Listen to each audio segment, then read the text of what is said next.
नमस्कार, स्वदेश विशेष देख रहे हैं आप। मैं हूं आपके साथ प्रशांत पांडे। मौसम का लगातार बदल रहा है मिजाज और ग्लोबल वार्मिंग के असर से लगातार बढ़ रही है गर्मी की मार।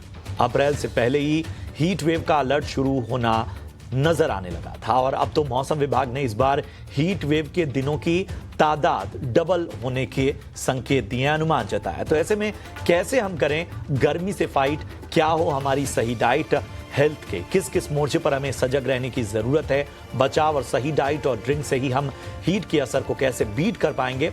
आज एक्सपर्ट्स का एक दमदार पैनल हमारे साथ होगा, इसी पर करेंगे खास बातचीत।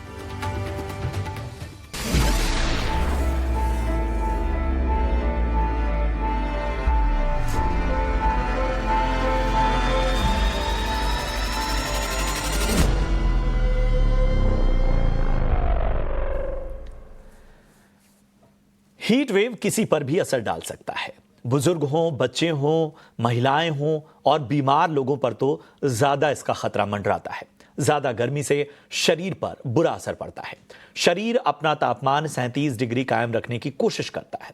गर्मी में तापमान कम करने के लिए शरीर ज्यादा मेहनत करता है। पसीना आने से शरीर में पानी और सॉल्ट की कमी होती है। शरीर गर्म होने से जो हमारी ब्लड सेल्स हैं वो उन पर भी असर पड़ता है। कम ब्लड प्रेशर से गर्मी में थकावट का अनुभव, ब्लड प्रेशर में कमी, हार्ट को ज्यादा जोर लगाना पड़ता है। ब्लड प्रेशर ज्यादा गिरने से हार्ट पर बुरा असर पड़ सकता है। तो कई मोर्चे पर जो है वो इस गर्मियों का, हीट वेव का असर पड़ता है और इसीलिए आज एक्सपर्ट्स का एक खास पैनल हमारे साथ चर्चा में जुड़ रहा है। मैं परिचय करा दूं, हमारे साथ डॉक्टर बलबीर सिंह हैं। आप हैं group chairman cardiac science pan max and chief of intervention cardiology and electrophysiology max Saket max health care में। सर बहुत बहुत स्वागत है आपका। हमारे साथ डॉक्टर एम वली साहब हैं, मोहसिन वली साहब, जो कि सीनियर फिजिशियन हैं सर गंगाराम अस्पताल से। आपका भी बहुत बहुत स्वागत वली सर। और हमारे साथ दीप्ता नागपाल हैं, फाउंडर हैं और चीफ डाइटिशियन हैं बियॉन्ड किलोज एंड इंचेस में।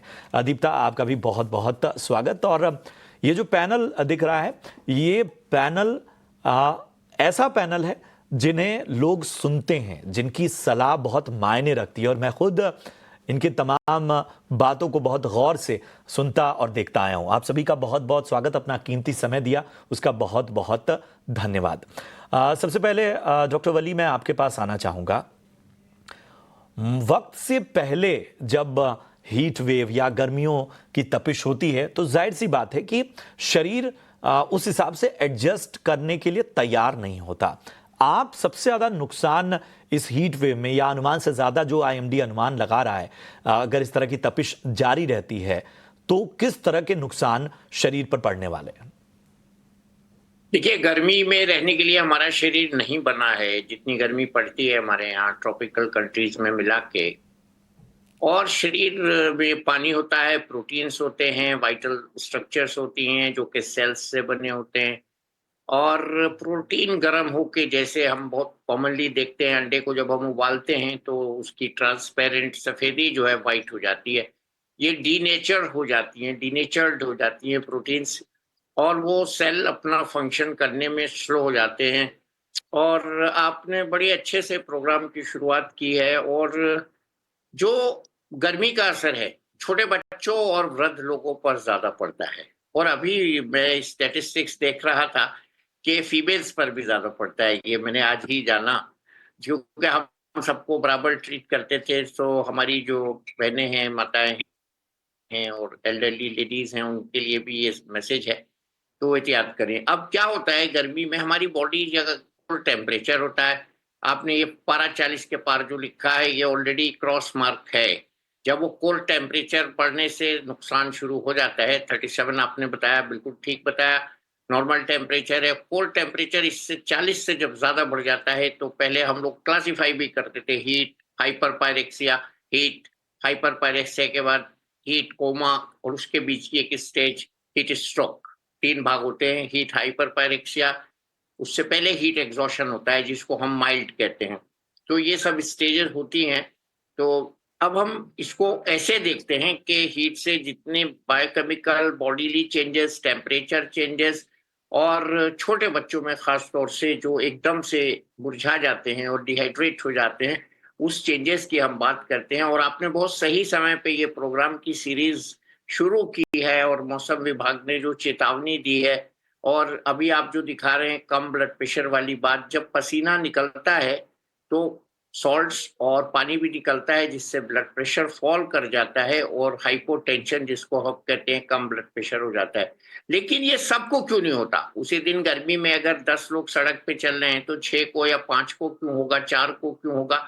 इसका रीजन ये होता है कि बॉडी में हमारे कूलेंट है, कूलिंग सिस्टम है, और कूलिंग सिस्टम वही जो हमें शुरू की क्लासेस में पढ़ाया जाता था, इवेपोरेशन से ठंडक पैदा होती है, वाष्पन से ठंड पैदा होती है, और ये कई चीजों का प्रिंसिपल भी है, इलेक्ट्रॉनिक्स में भी यूज होती है ये बात। तो वो हमारी बॉडी में जो मैकेनिज्म है, वो गर्मी में, गर्मी लगने से हमारी बॉडी में कुछ इस तरह की चेंजेस होती हैं जिससे पानी बाहर निकलता है, और जिसको हम पसीना कहते हैं, स्वेटिंग होती है। स्वेटिंग का एक मैकेनिज्म अहम है, बात, और वो बहुत अहम बात डॉक्टर स्वेटिंग वली आपने फिर जब कही है, और वाकई शायद इन सारे पहलुओं पर गौर करने की आवश्यकता है, और ये इस वक्त की बहुत अहमियत है।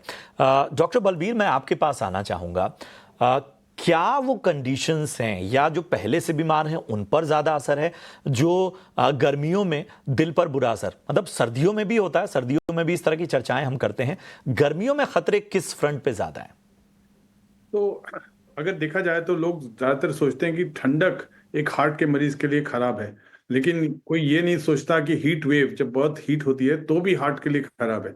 तो मोटी बात यह है कि आज एक मेरा पेशेंट आया, वो सुबह गोल्फ खेलने गया और उसको एकदम चक्कर आ गया और वो गिरने वाला था। तो हार्ट का मरीज था। अब उसने, जब गर्मियां शुरू होती हैं तो ब्लड प्रेशर फॉल करने की टेंडेंसी करता है, तो दवाइयां हम जनरली कम कर देते हैं। तो वो जब हॉस्पिटल पहुंचा था उसका ब्लड प्रेशर केवल 80-90 के करीब था, तो उसको थोड़ा फ्लूइड दिया हमने और वो बिल्कुल ठीक होकर घर गया। तो हमें देखना है कि डिहाइड्रेशन से बीपी फॉल करता है, बीपी फॉल करने से कई बार हार्ट अटैक हो सकता है, डिहाइड्रेशन से स्वेटिंग होती है तो ब्लड थिक हो जाता है, तो उसमें क्लॉटिंग का टेंडेंसी होता है, तो भी हार्ट अटैक हो सकता है। और कुछ अरिथमियाज जो इस हीट वेव में हो सकते हैं, वो कई बार काफी घातक भी सिद्ध हो सकते हैं। तो इसलिए हमें, जितना हम विंटर्स में परहेज करते हैं उतना ही हम समर्स में। तो ज्यादातर ये करेक्ट है कि एल्डरलीज और जिनको पहले से हार्ट मरीज हैं उनको ज्यादा सावधानी करनी है इस मौसम में। उनको देखना है कि वो ठीक टेम्परेचर में रहें, शेड्स में रहें, और पानी खूब पिएं, पानी की कमी ना करने दें अपनी बॉडी को। जब दवा खाते हैं तो ब्लड प्रेशर चेक करना शुरू करें, देखें कि वो ब्लड प्रेशर की दवा क्या हमें कम करनी है, जो पहले ले रहे थे वो उतनी ही डोज देनी है, क्योंकि कई बार कम करनी पड़ती है दवाइयाँ हमें समर्स में। और ये सब बहुत छोटी छोटी चीजें हैं जो बहुत मदद कर सकती हैं एक हार्ट अटैक को बचाने में। ये की पॉइंट्स आपको याद रखने होंगे, और ये पूरा शो हम यूट्यूब और डिजिटल वर्ल्ड में भी डालेंगे, तो कोई चीज़ रिविजिट करनी हो तो भी आप इसमें रिविजिट कर सकते हैं, कोई भी चीज़ मिस नहीं होने वाली है। दीप्ता, मैं आपको अब चर्चा में शामिल करूंगा, और डॉक्टर बलबीर जैसा आप बता रहे थे, और ये बड़ा हम देख रहे हैं कि गर्मी में एक तो लोग फैट लॉस ये मान के चलते हैं जल्दी होगा, हम देखते हैं एक्सेसिव एक्सरसाइज या अपनी बॉडी को सही तरीके से ना देख पाना, हम कई सारे फैटल इंसिडेंट भी देख रहे हैं जिम या वर्कआउट करते वक्त। क्या होता है ऐसा?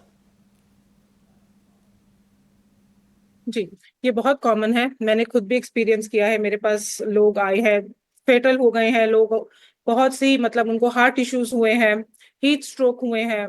तो इस टाइम पे इलेक्ट्रोलाइट्स का, जैसे मैंने बताया, रोल बहुत इंपॉर्टेंट है। और जो लोग जिम वगैरह, जिम फ्रीक हैं, बहुत ज्यादा फिटनेस फ्रीक है, वो लोग जब अगर ओवर एक्सरसाइजिंग कर लेंगे इस टाइम पे अगर वो डाइट में भी अपनी कैलोरीज कम खा रहे हैं या कार्बोहाइड्रेट कम खा रहे हैं, तो उनकी बॉडी में से न्यूट्रिएंट लॉस बहुत ज्यादा होता है।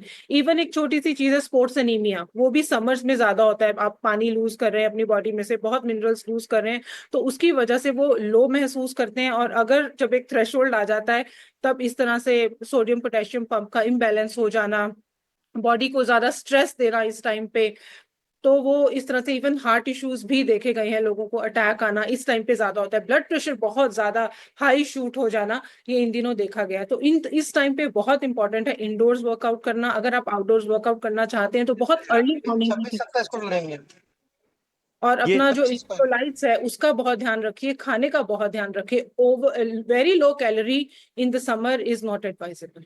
बिल्कुल, बहुत अहम बात है ये सारी चीज़ें, इसलिए आप देख रहे हैं कि इस पूरी बातचीत में हमने श्रृंखलाबद्ध तरीके से आपको बताई। अब चलिए दूसरे हिस्से पे आते हैं और डॉक्टर वली, मैं आपके पास आना चाहूँगा। क्या जिनको पहले से कुछ बीमारियां हैं या जिनकी कोई मेडिकेशन पहले से चल रही है, उनको ज़्यादा एहतियात इस तरह के एक्सट्रीम वेदर में रखना पड़ता है?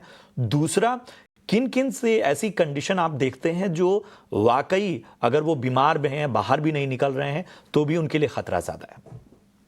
देखिए, मैंने अभी बताया और आपका सवाल आप काफी तैयारी करके आए मुझे लगता है। थायराइड के पेशेंट्स, अस्थमा के पेशेंट्स, श्वास रोग के पेशेंट्स, हार्ट के पेशेंट का डॉक्टर बलबीर सिंह साहब ने बता ही दिया है, हाइपरटेंशन के पेशेंट, प्रेग्नेंट लेडीज और जो लोग बाहर काम कर रहे हैं। मैं उस गरीब आदमी की बात कर रहा हूँ जिसके पास सर पे डालने को कपड़ा भी नहीं है, रोजी रोटी कमाने के लिए छत पे हमारा प्लास्टर ठीक कर रहा है, मजदूरी कर रहा है। तो ऐसे लोगों में एक्लेमेटाइजेशन हम वर्ड यूज करते हैं, गर्मी आने पर जो शरीर को एक्लेमेटाइज करता है हमारे शरीर को, वो होने से पहले ही लू लगनी शुरू हो जाती है।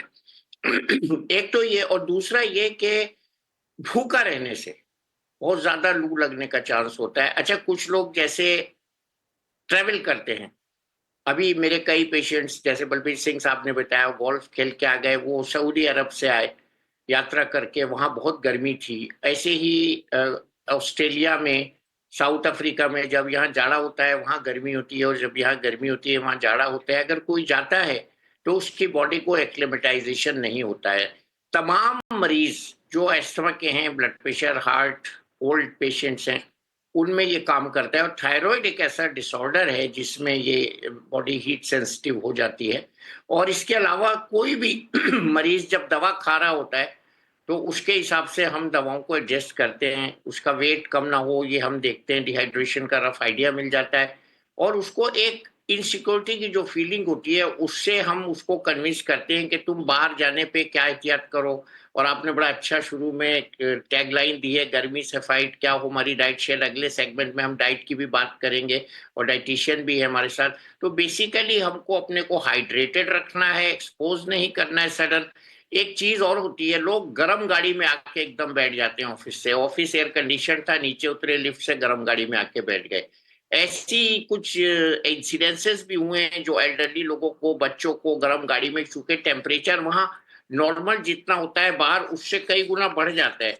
जैसे अगर बाहर 40 है तो अंदर गाड़ी के बहुत देर खड़ी हो तो 70 तक हो सकता है। तो इसका हमको अंदाजा होता है जब हम कभी कभी अपनी भी गाड़ी में, गर्म गाड़ी में आके बैठते हैं। तो sudden changes of weather avoid करनी है। और अगर आपको कोई भी बीमारी है तो उसको हमको रेगुलर डॉक्टर के सुपरविजन में रहना है। आपकी बात को मैं अब डॉक्टर बलबीर के पास ले जाता हूं। डॉक्टर बलबीर, बॉडी में इन गर्मियों का असर पड़ा है, उसके लिए किन किन टेस्ट से गुजरना चाहिए? मतलब ठीक है, एक तो इम्पैक्ट हमें नजर आएगा कि हमें कुछ ना कुछ अनईजी फील होगा, बहुत सारी चीजें, लेकिन कौन से टेस्ट रेगुलर कराते रहने चाहिए, खासतौर पे अगर अपने दिल की देखभाल करनी है? बिल्कुल अच्छा क्वेश्चन पूछा आपने, क्योंकि अगर हम गर्मी में देखें तो मेजर इम्पैक्ट होता है थायराइड और डिहाइड्रेशन से। डिहाइड्रेशन से क्या होता है कि किडनी को पूरा पानी नहीं मिलता है तो किडनी के टेस्ट खराब हो सकते हैं, तो यूरिया क्रिएटिनिन बढ़ सकता है। फिर डिहाइड्रेशन से क्या होता है, क्लॉटिंग कई बार ज़्यादा हो जाती है, तो हमें क्लॉटिंग का ध्यान देना है। तो टेस्ट जो है, रूटीन ब्लड टेस्ट हम ज़्यादातर सजेस्ट करते हैं, जैसे सोडियम, पोटेशियम, यूरिया क्रिएटिनिन। फिर हार्ट के कुछ एंजाइम्स होते हैं जो हमें बता सकते हैं कि और कोई इम्पैक्ट तो नहीं आया। ये रूटीन टेस्ट हैं जो हार्ट के पेशेंट्स को करना चाहिए। फिर एक और चीज़ होती है कि कई हार्ट के मरीजों को हम यूरिन ज्यादा पास करने के लिए दवाइयां देते हैं, जिनको हम डायूरेटिक्स कहते हैं, ताकि उनका ज्यादा यूरिन निकले और हार्ट के ऊपर बोझ कम पड़े। जब हम डिहाइड्रेट हो जाते हैं तो और डायूरेटिक साथ चल रहा होता है तो उससे एक प्रॉब्लम आ जाती है कि ब्लड प्रेशर लो हो जाता है और किडनी बैठनी शुरू हो जाती है। तो हमारा एक मार्कर होता है हार्ट का, जो जिसको हम एंटी-प्रोबीएनपी कहते हैं, उससे हम बता सकते हैं कि पानी की मात्रा कितनी है। तो ये हम रूटीनली टेस्ट कराते हैं हार्ट के मरीजों में। एक बार समर्स में जरूर कराते हैं और एक बार विंटर्स में जरूर कराते हैं, ताकि हमें आइडिया लग सके कि डिहाइड्रेशन से क्या इफेक्ट हो रहा है बॉडी के ऊपर। अच्छी बात। और ये बड़ी स्पष्ट, हमारा मकसद ये था कि हम एक इंफॉर्मेटिव शो लेकर जाएं जिसमें सब कुछ बहुत स्पष्ट आपको समझ में आए, और कोशिश हमारी अब तक यही जारी है। और जिस तरह से डॉक्टर वली कह रहे थे कि डाइट पे चूंकि बात है, तो दीप्ता जी, सवाल उठता है कि इस जो हमारे टैग लाइन है कि हीट से फाइट, गर्मियों में क्या हो सही डाइट, हमें बताइए कि आखिर डाइट प्लान होना क्या चाहिए, किन किन चीजों को शामिल करना चाहिए? देखो, गर्मियों में बैलेंस डाइट से भी जो सबसे इम्पोर्टेंट है वो है हाइजीन। आप अपना खाना प्लान करने से पहले सबसे पहले ये ध्यान दीजिए कि जो आप खाना बाहर से लेके आ रहे हैं घर में, वो साफ सोर्स से लेके आ रहे हैं। जब उसको आप घर में लेके आ रहे हैं, उसको बहुत अच्छे से क्लीन कर रहे हैं। कटा हुआ खाना बहुत देर तक नहीं रख के यूज कीजिए। अच्छे से कुक्ड खाना खाइए, फ्रेश खाना खाइए। और फिर आती है कि खाने में न्यूट्रिएंट्स क्या होने चाहिए। बैलेंस बहुत इंपॉर्टेंट है। फैट जो कंटेंट है उसकी जो रिक्वायरमेंट है वो बहुत ज्यादा नहीं है। बहुत रिच फूड्स, ग्रेवीज के फूड्स की रिक्वायरमेंट नहीं है। रिक्वायरमेंट पानी की और इलेक्ट्रोलाइट्स की बढ़ जाती है। इसलिए हमें पानी का बहुत ज्यादा ध्यान रखना है। हमें जैसे सुबह उठ के हम गोंद कतीरा जो होता है, सब्जा सीड्स होते हैं, उसका पानी ले सकते हैं, सौंफ का पानी ले सकते हैं। हम अपने खाने में स्ट्यूज हैं, जो रसम है, इस चीज का ज्यादा कुकिंग कर सकते हैं। अगर हम चावल दाल सब्जी खा रहे हैं तो उसके साथ हम इस तरह से स्ट्यूज, रसम, बटर मिल्क, सोल कड़ी, कोकम, इस तरह की चीजें यूज करें। जो आपका गोंद कतीरे से बहुत सी चीजें बनती हैं, बिल का शरबत रहता है, खसखस होता है। तो हाइड्रेशन और मिनरल्स ये दोनों बहुत ज्यादा इंपॉर्टेंट है। फिर जहाँ कार्बोहाइड्रेट की बात आती है तो लाइट मिलेट्स जो होते हैं, आपके अमरांथ हो गए, या आपका समाई हो गया, जवार हो गया, चावल हो गए, वो बेटर रहता है हैवी मिलेट जैसे बाजरा, मक्का और इन सब से। दालें यूज कीजिए, बहुत ज्यादा रात को नहीं। कटी हुई जो सैलेड्स हैं वो ज्यादा रात को नहीं खाइए। हल्का कुक्ड सब्जियां खाइए और मोर वेजिटेबल्स और फ्रूट्स का इंटेक कीजिए। घी तेल ज्यादा फ्राइड नहीं खाइए, सिर्फ थोड़ा तड़के में यूज कीजिए। लाइट फील करेंगे, अच्छा फील करेंगे, इम्यूनिटी मेंटेन रहेगी और डिहाइड्रेशन से बचे रहेंगे। दीप्ता, मैं अगले सवाल के साथ भी आपके पास आना चाहूंगा। और आजकल इलेक्ट्रोलाइट्स की काफी चर्चा है। हम इस पूरी चर्चा में कई बार ये शब्द देख रहे थे। आखिर क्या है ये इलेक्ट्रोलाइट्स जिनकी अहमियत बढ़ रही है? जी, इलेक्ट्रोलाइट्स माने कि मिनरल्स, जो ये एक न्यूट्रिएंट है जो कि वाटर सोल्यूबल मिनरल्स, जैसे कि आपका सोडियम हो गया, पोटेशियम हो गया, मैग्नीशियम हो गया, कैल्शियम हो गया, क्लोराइड हो गया। ये जो मिनरल्स हैं, इनकी जो रिक्वायरमेंट है वो समर्स में ज्यादा इंपॉर्टेंट इसलिए हो जाती है क्योंकि हम इनको लूज करते हैं समर्स में। सर्दी में हमें पसीना नहीं आता है, गर्मियों में हमें पसीना आता है, तो हम बैठे बैठे भी ये मिनरल्स लूज कर रहे होते हैं। और वो लोग जो एक्चुअली फिजिकली बहुत एक्टिव है, स्पोर्ट्स करते हैं, बाहर काम करते हैं, धूप में जाते हैं, तो वो ये सब मिनरल्स ज्यादा लूज करते हैं। और इवन जो पेशेंट्स हैं जिनको आईबीएस की तकलीफ है, जल्दी से डायरिया हो जाता है, वो लोगों को और भी ज्यादा डर रहता है। क्योंकि अगर ये इलेक्ट्रोलाइट्स हमारी बॉडी में कम होते हैं तो हमारी बॉडी में काफी इश्यूज आ सकते हैं। क्योंकि ये जो इलेक्ट्रोलाइट्स हैं हमारे ब्रेन फंक्शन के लिए बहुत इंपॉर्टेंट है, मसल फंक्शन के लिए बहुत इंपॉर्टेंट है, फ्लूइड बैलेंस मेंटेन करते हैं ये हमारी बॉडी का। तो सोडियम पोटेशियम पंप खराब हो सकता है, लोगों को डिहाइड्रेशन हो जाता है, हीट स्ट्रोक तक हो जाता है लोगों को, लोग फेंट हो जाते हैं। तो ये चीजों से बचने के लिए हमें बहुत इंपॉर्टेंट है कि हमें अपना नमक बॉडी के अंदर, मिनरल्स, इलेक्ट्रोलाइट्स को बराबर रखना है। बहुत से लोग वेट लूज करने की वजह से नमक खाना छोड़ देते हैं। बहुत से लोग लो कार्बोहाइड्रेट डाइट पे चले जाते हैं, वो ज्यादा यूरिनेशन आता है उनको, उसके साथ यूरिनेशन के साथ पानी भी बॉडी से ज्यादा जाता है और ये इस तरह के मिनरल्स भी बॉडी से ज्यादा जाते हैं। तो ये बहुत डेंजरस हो जाता है इस टाइम पे। बहुत डॉक्टर इंपॉर्टेंट है बलबीर, मिनरल्स मैं आपके पास आना वाइटैलिटी चाहूंगा, के लिए। समय कम है, मैं एक एक सवाल के साथ आप दोनों के पास आऊंगा। जरा हमें बताइए, ये जो यंग लोग हैं, एक जो हम देख रहे हैं फर्क मिट रहा है दिल से जुड़ी बीमारियों का और उनके अटैक का, ये इसकी वजह क्या है? क्या लाइफस्टाइल स्ट्रेस यही है या कुछ और भी संकेत देख रहे हैं आप इसमें? हम जो देख रहे हैं कि अब यंगस्टर्स में हार्ट अटैक ज्यादा हो रहे हैं, सडन डेथ्स ज्यादा हो रही हैं जितने मैंने पहले कभी अपनी जिंदगी में नहीं देखी थी। तो उसका मेजर कारण है लाइफस्टाइल।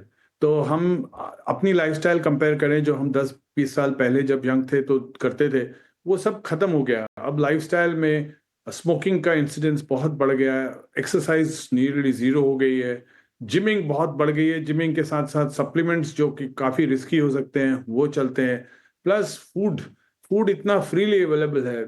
इतने मॉल्स में इतने फास्ट फूड रेस्टोरेंट्स हैं जिसमें हाई रिच डाइट होती है, जिससे डायबिटीज का इंसिडेंस बहुत बढ़ गया है। शुगरी प्रोडक्ट्स, जो बहुत कम यूज होते थे पहले, आजकल बहुत यूज होते हैं। तो मल्टीपल रीजंस हैं, एक रीजन नहीं है, कई रीजन हैं जो कंबाइन होके ये हमें मुश्किल में डाल रहे हैं कि यंगस्टर्स को हार्ट अटैक्स हो रहे हैं, और यंगस्टर्स को अपना ध्यान रखना बहुत ही ज्यादा जरूरी हो गया। पॉइंट। और एक आखिरी सवाल के साथ डॉक्टर वली मैं आपके पास आना चाहूंगा। डॉक्टर बलबीर जैसा बोल रहे थे कि विटामिन्स का, ये जो सप्लीमेंट्स का जो चलन है वो बढ़ गया है, और मैं देख रहा हूं कि लोग अब तो ई कॉमर्स प्लेटफॉर्म से धड़ल्ले से ऑर्डर करते हैं तमाम विटामिन्स और तमाम चीजें। क्या सलाह देंगे आप? भाई मैं तो, आप अभी तरबूज दिखा रहे थे, लोगों को ये कहूंगा कि नेचुरली अकरिंग फल और सब्जियां जो जिस मौसम में होती हैं उसमें अप्रोप्रिएट विटामिन जो आपको चाहिए वो होती हैं। और यंगस्टर्स की बात हो रही है, यहाँ वो चिल्ड बियर की भी बात कर लेनी चाहिए। भैया ये नहीं पीना, ये सब अल्कोहल और बियर जो हैं ये डिहाइड्रेट करते हैं, ये आपको ना किक देते हैं ना आपको ठंडी पहुंचाते हैं, तो ये नुकसानदेह है। और सबसे ज्यादा इसमें एक्सपोजर अवॉइड करना है, वाइट कपड़े पहनना है, वाइट छाता लगाना है। और ये विटामिन वगैरह का जो चलन है आजकल, तो ये तो बहुत आगे तक की बात हो गई है। सेलिब्रिटीज तो कुछ और ही विटामिन ले रही हैं गोरा चिट्टा रहने के लिए, इसको हम डिस्करेज करते हैं मेडिकली। और विटामिन जब लेने चाहिए जब उनकी डेफिशिएंसीज हो। हाँ, विटामिन डी, बी कॉम्प्लेक्स अगर आपको डेफिशिएंसी है तो आप ले लें, वो भी डॉक्टर की सलाह से। लेकिन ये डब्बे में बंद प्रोटीन और विटामिन डोले बनाने वाले विटामिन और ये और भी जो आजकल चल रहे हैं नए विटामिन थेरेपीज, उसके हम बहुत फेवर में नहीं हैं। हम रादर ये कहेंगे उसकी जरूरत नहीं है। अपनी ताकत को कंजर्व कीजिए, नेचुरल चीजें खाइए, चीनी की जगह गुड़ खा लीजिए, सारे विटामिन हैं, आयरन भी है उसमें। और इसी तरह अपने जीवन को सिंपल रखिए, बगैर जरूरत घर से बाहर मत। बिल्कुल। एक और सवाल मेरे मन में आ गया दीप्ता, मैं आपके पास आना चाहूंगा। ये रात के डाइट की मिथ्स क्या है? मतलब लोग कहते हैं रात में गर्मियों में खाना कम कर देना चाहिए, जरा इस पे रोशनी डालें। एनर्जी रिक्वायरमेंट्स एक्चुअली बॉडी की थोड़ी सी इंक्रीज हो जाती हैं गर्मियों में। आपको जो चीजें देनी है एनर्जी की वो डिपेंड करता है कि क्या खाना चाहिए। जहां तक कि लाइट भोजन की बात आती है, लाइट सोर्सेज होनी चाहिए, वो सोर्सेज होनी चाहिए जो कि आपको इनडाइजेशन ना दे, वो खाना होना चाहिए जो आपको ब्लोटिंग ना दे। बिकॉज गर्मियों में इनडाइजेशन जैसी चीजें बहुत कॉमन है। जो हमारा डाइजेस्टिव सिस्टम है वो थोड़ा सा कॉम्प्रोमाइज्ड होता है मौसम को लेके, वायरस को लेके, बैक्टीरिया को लेके। फूड ब्रोन जैसी जो बीमारियां और वाटर ब्रोन जैसी बीमारियां इस टाइम पे ज्यादा होती हैं। तो इस टाइम पे हमें हल्की चीजें, इवन अगर मैं आयुर्वेदा की बात करूं तो बॉडी के अंदर पित्त भी बढ़ा हुआ होता है, तो लोगों को एसिडिटी की तकलीफ इन दिनों सर्दियों से ज्यादा होती है। तो इन दिनों जो खाना है आपका थोड़ा लाइट होना चाहिए। एक तो वो बॉडी अच्छा फील करती है। अगर आप ऐसा खाना है कि जैसे कर्ड राइस है, उसके साथ आप थोड़ी सब्जी खा रहे हैं, थोड़ा पनीर खा रहे हैं। अगर आप नॉन वेजिटेरियन है तो आप थोड़ा राइस रसम खा के थोड़ा सा चिकन साथ में खा रहे हैं, बहुत ग्रेवी वाला नहीं, लाइट सा ग्रिल करके। तो इस तरह के खाने से आप लाइट फील करेंगे, एनर्जी तो आपको उतनी ही जाएगी, बट आप थोड़ा फैट, तला हुआ, मसाले कम करके you will feel better, you will feel nice. और आप वायरस, बैक्टीरिया जैसी बीमारियों से और इनडाइजेशन, पित्त, वात, जो भी आपको एसिड रिफ्लक्स, GERD, इस सब से बचे रहेंगे। बिल्कुल, बहुत बहुत शुक्रिया करेंगे दीप्ता, और बहुत बहुत धन्यवाद करेंगे डॉक्टर बलबीर, डॉक्टर वली। बड़ी अच्छी चर्चा रही, और मैंने भी बहुत सारे टेक अवेज लिए हैं। ऐसा नहीं है कि हम सभी बहुत परफेक्ट हैं, तो हम सभी को कहीं ना कहीं इस बदलती दुनिया में, ग्लोबल वार्मिंग और तमाम चीज़ों के बीच, इस एक्सट्रीम वेदर में खुद को एक कदम आगे रखना है, यही निचोड़ है। तमाम जानकारियाँ दे दी गई हैं, ये यूट्यूब और बाकी प्लेटफॉर्म्स पर भी हम डालेंगे, तो आप वहाँ से जानकारियाँ ले सकते हैं। सभी बयानों का एक बार फिर से शुक्रिया। फिलहाल देखते रहिए ET Now स्वदेश। हमें दीजिए इजाज़त, नमस्कार।